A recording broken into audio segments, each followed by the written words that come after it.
Hi, నమస్తే. నేను మీ కబుర్తి channel by Venkatesh. చూడండి, చూస్తూనే షేర్ చేయండి, సబ్స్క్రైబ్ మన ఛానల్ ఎక్కువ తీసుకెళ్ళండి. ఈరోజు ఈ స్టోర్ వచ్చి ఊళ్ళో వాడేవాడు స్టోర్ ఉంటాం సార్ కిరాక్. ఒక ఇద్దరు అధికారంలో అతను ఒక ఆయన, అధికారంలో లేని అతను ఒక ఆయన. ఆయన చేసిన పనికి ఇతను డిఫరెంట్గా వర్క్ చేస్తూనే ఉంటాడు. ఇప్పుడు సార్ నువ్వు గవర్నమెంట్ ఆర్డర్ ఇచ్చి నాకు చేయమని, నువ్వేంది సింపుల్గా రూపాయి జనాలను తీసుకొని అలాగే పనులు చేస్తూ ఉంటావు, నీకు అభ్యంతరమా అంటాడు ఈయన. అలానే కాదు, ఇంటికి టైం వేస్ట్, డబ్బు వేస్ట్ చేసుకుంటారు, పబ్లిక్ది కానీ మీ డబ్బు కానీ. అలాగే గవర్నమెంట్ మేము ఉన్నాగా, చేస్తున్నాగా, మీరు చేయండి, నేను కూడా చేస్తే తప్పేం లేదు కదా, కాదనుకోండి, కానీ ఇది కరెక్ట్ కాదనిపిస్తుంది కదా అని ఇతను అంటాడు.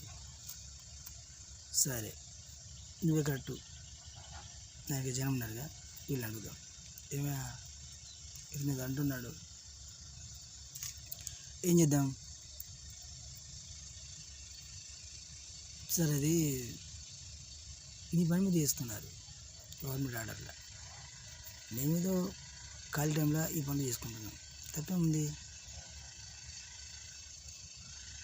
పబ్లిక్ మాట్లాడిన అతను, సరే అప్పట్లో నేను మీరు ఓట్లయితే గెలిచాను అని ఓడిపోయాడు కాదనట్లేదు, కానీ నేను చేసినాక మీరు రాకుండా మీరు చేస్తే నేను ఇప్పుడు వాళ్ళ సమాధానం ఏం చెప్పాలి అని ఇతను. మీరు ఏదైనా చెప్పుకోండి,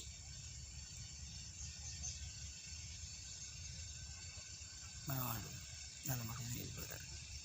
ట్రైబల్ జనం వేసుకొని పనులన్నీ ప్లే చేస్తున్నాడు. గవర్నమెంట్ డబ్బులు ఇస్తుంది నాకు చేయమని, ప్లే చేసేస్తున్నాడు ఫ్రీగా, నేను చేయను. డిస్కషన్ మిగతా వాళ్ళతో, ఏం సార్ వాడు చేస్తే చేసుకునేవాడిని, అలా డబ్బులు ఇస్తుంది అని చేస్తే చేసి డబ్బులు తీసుకోవడమే గవర్నమెంట్ దగ్గర. సో ఇలా ఒక 5 పనులలో ఈయన చేసినాయి, ఆయన చేసినాయి ఒకరోజు చెప్పుకుంటారు. మన ఊరు బాగు కోసం నేను గిన్ని చేశాను, ఇక మన పరిపాలన నెక్స్ట్ ఎన్నికల్లో మళ్ళీ నేనే విజయవంతంగా ఎన్నుకుంటాను భావిస్తూ సెలవు అంటూ ఈయన ప్రకటన ముగించేస్తాడు, మాటలు కదా. సో నెక్స్ట్ అతను, ఓకే, ఇతను గవర్నమెంట్ డబ్బుతో చేశాడు పనులు, మనం కష్టంతో చేసే పనులు కూడా చేశాం. అతను పెద్ద రోడ్లు వేయించారు, మనం చిన్న రోడ్లు వేసుకున్నాం. అతను పెద్ద పెద్ద ఆఫీస్ బిల్డింగ్ కట్టించాడు, మనం చిన్న చిన్న స్థాయి వాళ్ళకు చిన్నగా ఇల్లు కట్టించాడు. సో ఇక్కడ నెక్స్ట్ ఎన్నికలు ఎలా ఉంటాయి, ఎవరు విన్ కావాలి, ఎవరు అనేది నేను చెప్పను. గవర్నమెంట్ డబ్బు వాడింది, అతను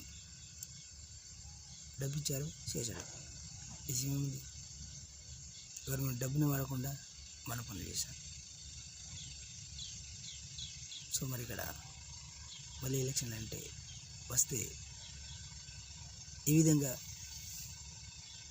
ఎన్నుకోవాలి, ఏ విధంగా మనం మళ్ళీ పనులు సాధించుకోవాలన్నది ఆలోచింప చేసే విషయం. సో నేను మాత్రం ఎన్నికలు నిల్చున్నాను, మిగతా వరకు వచ్చిన నాకు తెలియదు అంటూ ఇతను ప్రకటన చేస్తారు. వింటూ ఇంజనీర్ షాకు, ఇతర ఆయన చేశాను గవర్నమెంట్ డబ్బుతో ఈ పనులు అని చెప్పాడు. పక్కన ఉన్న ఇతను మనల్ని పట్టుకొని కొన్ని చేశాడు కాదని, మరి ఎన్నికల్లో నిల్చుని అంటున్నాడు. ఇప్పుడు ఏం చేద్దాం? జన షాక్.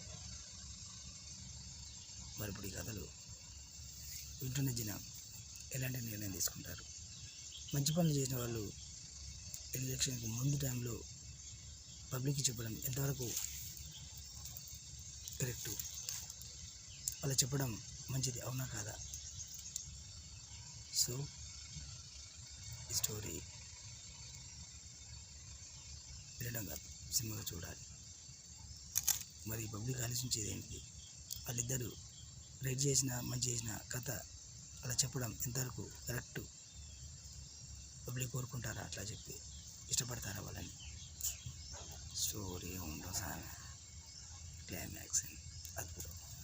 సో ఈ స్టోరీ మరి వినడమేనా? మనం సినిమాగానో ఎపిసోడ్గానో చూడాలి కదా. చూడాలంటే మీరు చేసేది కదా కొడితే దీన్ని మనం ఏదో రకంగా ముందుకు తీసుకెళ్తాం. సో అంతవరకు మరో స్టోరీ మళ్ళీ కదా. మీ కబుర్లు తెచ్చాను. బాయ్.